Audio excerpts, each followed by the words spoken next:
प्रणाम। ओम नमः शिवाय। कैसे आप?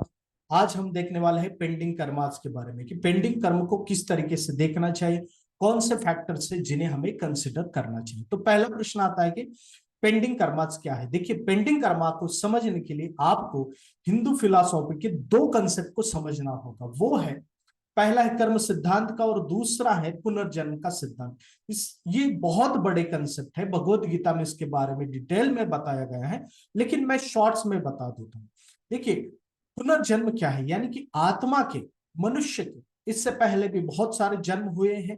अभी एक जन्म चल रहा है और इससे भी आगे हजारों जन्म हो गए। तो ये जो जर्नी है आत्मा की, इट्स कंटिन्यूस प्रोसेस। और कर्म सिद्धांत क्या है, तो इसी कंटिन्यूस जर्नी में हर एक जन्म में व्यक्ति जो कर्म करता है उससे के अकॉर्डिंग ही उसे परिणाम प्राप्त होते हैं। बस ये बहुत शॉर्ट्स में मैंने आपको बता दिया। और जो पेंडिंग कर्मा है, ये इसके भीतर का ही कंसेप्ट है। पेंडिंग कर्माज यानी वो कर्माज जो पिछले जन्म में आपने किए हुए हैं और उस कर्मा का इम्पैक्ट आपको इस जन्म में बहुत गहराइयों से देखना मिलेगा। ओके, तो कहीं ना कहीं उन्हीं कर्मों के कारण आप दिक्कत में आएंगे, उन्हीं कर्मों के आसपास ही आपके प्रॉब्लम्स होंगे और उन्हीं कर्मों के कारण आपकी जिंदगी में बहुत सारी चीजें घटित होंगी जिससे आपको छुटकारा नहीं मिलेगा। आप उसी के अराउंडिंग फोकस रहोगे। तो नेक्स्ट आता है कि इसे देखना कैसा है। देखिए, इसके बहुत सारे व्यूज है अपने अपने तरीके से, लेकिन मुझे ऐसा लगता है कि आपको लग्न कुंडली तो है ही, लेकिन पेंडिंग कर्मास में आपको D60 को देखना अनिवार्य है। D60 के बिना आप पेंडिंग कर्मास को समझ ही नहीं सकते। तो पहले आपको लग्न कुंडली का एक नॉर्मल एनालिसिस करना है और डीप एनालिसिस D60 का करना है। D60 में क्या करना है? फर्स्ट स्टेप इज जुपिटर को लग्न बनाना है। सेकंड, देखिए, मोस्ट इंपॉर्टेंट फैक्टर को समझिए, जो पास्ट लाइफ को इंडिकेट करते हैं उन हाउसेस को पहले समझिए। कि बहुत सारे लोग पेंडिंग कर्माज को षष्ठ भाव से देखते हैं या कन्या राशि से देखते हैं, लेकिन ऐसा नहीं। जो डीप अटैचमेंट है या डीप कर्माज है वो अष्टम भाव से ही आते हैं पास्ट लाइफ के। तो आपको अष्टम भाव को देखना मस्ट है। वहां पर कौन से प्लैनेट्स है, कौन से योग बन रहे हैं वो देखिए। फिर 12th हाउस को भी देखिए, यानी कि जुपिटर को लग्न बनाने के बाद अष्टम भाव को एनालिसिस करना है और फिर उसके बाद 12th हाउस को एनालिसिस करना है। षष्ठ भाव इट्स ओके, बट अष्टम महत्वपूर्ण है और उसे ही डीप एनालिसिस आपको करना है। तो इसी के बारे में हम प्रैक्टिकल कुंडलियों से देखेंगे कि इसे किस तरीके से आपको करना है, तो ही आप इसे समझ सकते हैं। तो चलिए आगे बढ़ते हैं। अभी प्रैक्टिकल केसेस को हम देखते हैं। देखिए, ये एक फीमेल का चार्ट है। अगर आप लग्न कुंडली को देखेंगे तो देखिए, सप्तम भाव में मरक्यूरी है, सैटर्न है, सन है, अष्टम भाव में वीनस है। और आप D60 को देखिए। D60 में आप जुपिटर को लग्न बनाइए, यहां पर एज इट इज जुपिटर लग्न में ही है। और अष्टम भाव को देखिए, तो अष्टम भाव में है वीनस और मून। तो ये क्या इंडिकेट करता है? इस व्यक्ति के पेंडिंग कर्माज या पास्ट लाइफ के कर्माज किस अकॉर्डिंग है। देखिए, वीनस है तो मैरिज रिलेटेड इसके पेंडिंग कर्माज है। देन प्लेजर रिलेटेड इसके पेंडिंग कर्माज है। देन मून है, यानी कि मदर रिलेटेड पेंडिंग कर्माज है, इमोशंस रिलेटेड पेंडिंग कर्माज है। स्ट्रांगली, यानी कि ये व्यक्ति उन कर्मों से कहीं ना कहीं तो डीपली अटैच है। वीनस के कारकत्व से और मून के कारकत्व से ये डीपली अटैच ही रहेगा। तो अगर आप लग्न कुंडली में देखिए कि सैटर्न, मरकुरी, सन 7th हाउस में, वीनस अष्टम भाव में और D60 बहुत स्ट्रांगली यही इंडिकेट कर रहा है, तो इसका मतलब यह है कि इस व्यक्ति के पास्ट लाइफ में मैरिज रिलेटेड कर्म बिल्कुल भी अच्छे नहीं थे। और अकॉर्डिंग टू दैट कहीं ना कहीं तो इस जन्म में मैरिज रिलेटेड और सेक्सुअल प्लेजर रिलेटेड इसको दिक्कत डेफिनेटली आएगी। देन मून, देन मानसिकता, यानी कि इसका जो माइंडसेट है, मानसिक चिंता है, इसको बनी रहेंगी। देन वीनस फाइनेंस का कारक है, तो फाइनेंस की चिंता बनी रह सकती है इस व्यक्ति को। देन मून आल्सो मदर, तो मदर को भी संघर्ष होगा। मदर के अकॉर्डिंग पास्ट लाइफ के कुछ कर्माज इस व्यक्ति के ठीक नहीं है, तो इस व्यक्ति की लाइफ इसके इर्द गिर्द ही रहेगी, ये व्यक्ति इससे छूट नहीं सकता। तो अभी इस व्यक्ति के शादी तय नहीं हो पा रही है, बहुत सारी दिक्कत आ रही है, फाइनेंस की भी दिक्कत बनी रहती है, और मदर रिलेटेड भी कुछ इश्यूज है। तो इस तरीके से इन डिटेल में आपको एनालिसिस करना है। देन 12th हाउस देखिए, 12th हाउस में कोई भी प्लैनेट्स नहीं है, और 12th लॉर्ड 9th हाउस में। यहां पर देखिए एक चीज को याद रखिए कि जो प्लैनेट है अष्टम भाव में, उनको ज्यादा इंपॉर्टेंट देना है। अगर वहां पर कोई प्लैनेट्स नहीं, तो अष्टमेश को देखिए, यानी कि 8th लॉर्ड को देखिए। 8th लॉर्ड 3rd हाउस में, तो इस व्यक्ति के कहीं ना कहीं तो कम्युनिकेशन रिलेटेड भी pending karma. Then 12th lord in 9th house, then father related भी पेंडिंग कर्माज यहाँ पर इंडिकेट हो रहे हैं। तो इस तरीके से आपको देखना है, मैंने बहुत शॉर्ट्स में आपको बता दिए। नेक्स्ट अभी देखते हैं इस व्यक्ति की कुंडली को। देखिए डायरेक्टली हम D60 को देखते हैं। D60 में आपको जुपिटर को लग्न बनाना है और अब एनालिसिस करना है। दूसरा पेंडिंग कर्मा देखते हुए, जब भी D60 में अष्टम भाव में राहु हो, तो आपको उसे इग्नोर नहीं करना है। और खास तौर पर अगर राहु मकर राशि में हो और सैगिटेरियस में हो, तो वो ज्यादा इंपैक्ट क्रिएट करता है पास्ट लाइफ से।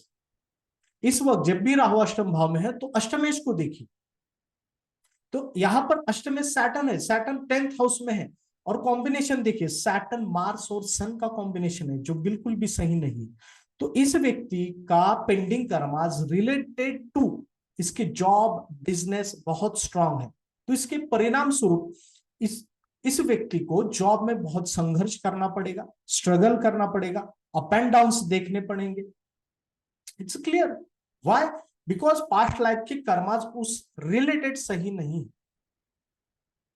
इस व्यक्ति के पेंडिंग कर्माज है। ओके, देन सैटर्न मार्स और सन का कॉम्बिनेशन, सैटर्न विथ मार्स क्या दिखाता है? प्रॉपर्टी और ब्रदर। तो प्रॉपर्टी और ब्रदर रिलेटेड भी पेंडिंग कर्मास है इस व्यक्ति के, और सैटर्न और सन का कॉम्बिनेशन है, तो फादर रिलेटेड भी पेंडिंग कर्मास है। और ये सब कॉम्बिनेशन अगर आप देखेंगे तो मीन राशि में है, जो लॉस को इंडिकेट करती है। तो कहीं ना कहीं तो इस तरीके की लॉस की सिचुएशंस बनी रहेंगी। तो इस व्यक्ति को अपने करियर में बहुत सारी दिक्कत है। देन इसके भाई ने, यानी कि मार्स भाई ने इसकी प्रॉपर्टी सेल की आपकी अपनी खुद की प्रॉपर्टी सेल की है, और प्रॉपर्टी डिस्प्यूट बहुत ज्यादा है।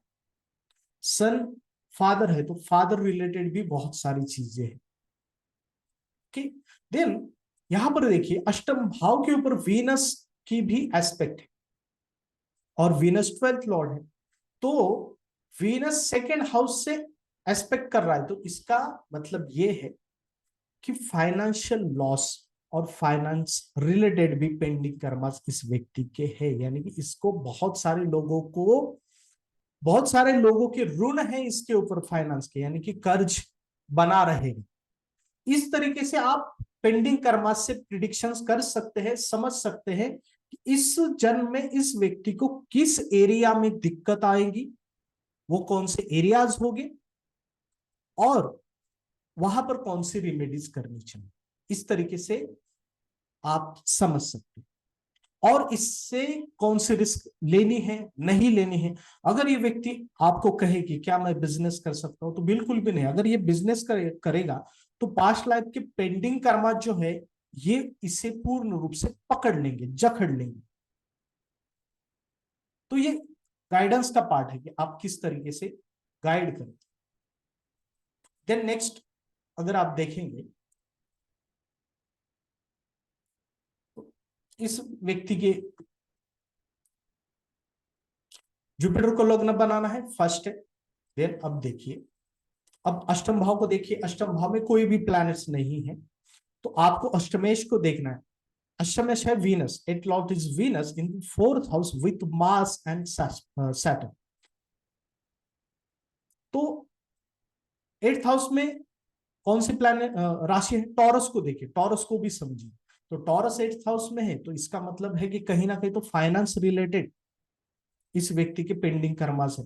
देन 8 लॉर्ड इन 4th हाउस, देन घर के एनवायरनमेंट के बारे में और प्रॉपर्टी रिलेटेड पेंडिंग कर्मास है।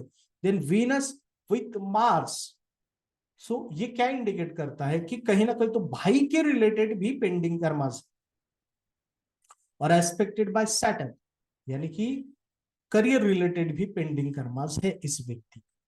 तो इन एरियाज में आपको वो इंपैक्ट देखने को मिलेगा। अगर इसके बारे में बताया जाए तो इस व्यक्ति के अपने भाई के साथ प्रॉपर्टी के डिस्प्यूट्स चल रहे हैं, इसके करियर में भी उस कारण उस प्रकार के प्रॉब्लम्स है।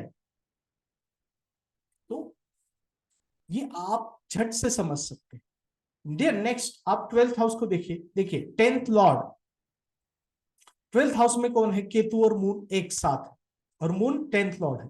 10th Lord in 12th house with Ketu moon. तो केतु मून क्या इंडिकेट करता है, मदर रिलेटेड पेंडिंग कर्मा से मदर को कुछ ना कुछ तो मानसिक तौर पर चिंताएं रहेंगी, बीमारीज रह सकती है, हेल्थ की प्रॉब्लम रहेगी, और इस व्यक्ति को भी टेंशंस बनी रहेंगी। Then moon is a 10th lord, यानी कि लॉसेस रिलेटेड पेंडिंग कर्मास है, यानी कि इसका लॉस होगा या इसका करियर लॉसेस रिलेटेड कनेक्ट रहेगा। इसके जीवन में पास्ट लाइफ अकॉर्डिंग लॉस बने रहेंगे। तो इस तरीके से आप समझ सकते हैं। नेक्स्ट अगर देखा जाए इस व्यक्ति की कुंडली को देखते हैं, समझते हैं। देखिए जुपिटर को लग्न बनाया 12th हाउस में, देखिए 12th हाउस में मार्स है, केतु है, सैटर्न है, सन है, और 8 लॉर्ड 8th हाउस में सन है, क्षमा चाहता हूं लियो है, यानी कि child related education related pending karmas है। लेकिन 8 Lord in 12th house with Mars Saturn Ketu, तो ये बहुत डीप पेंडिंग कर्मास इंडिकेट कर रहे हैं। और लग्न कुंडली में भी मार्स और सैटर्न एक साथ, तो इस व्यक्ति को भाई की जिम्मेदारी लेनी पड़ेगी due to the past life pending karmas. Losses होगी ड्यू टू द ब्रदर, कर्जा होगा due to the brother, expenses होंगे ड्यू टू द ब्रदर।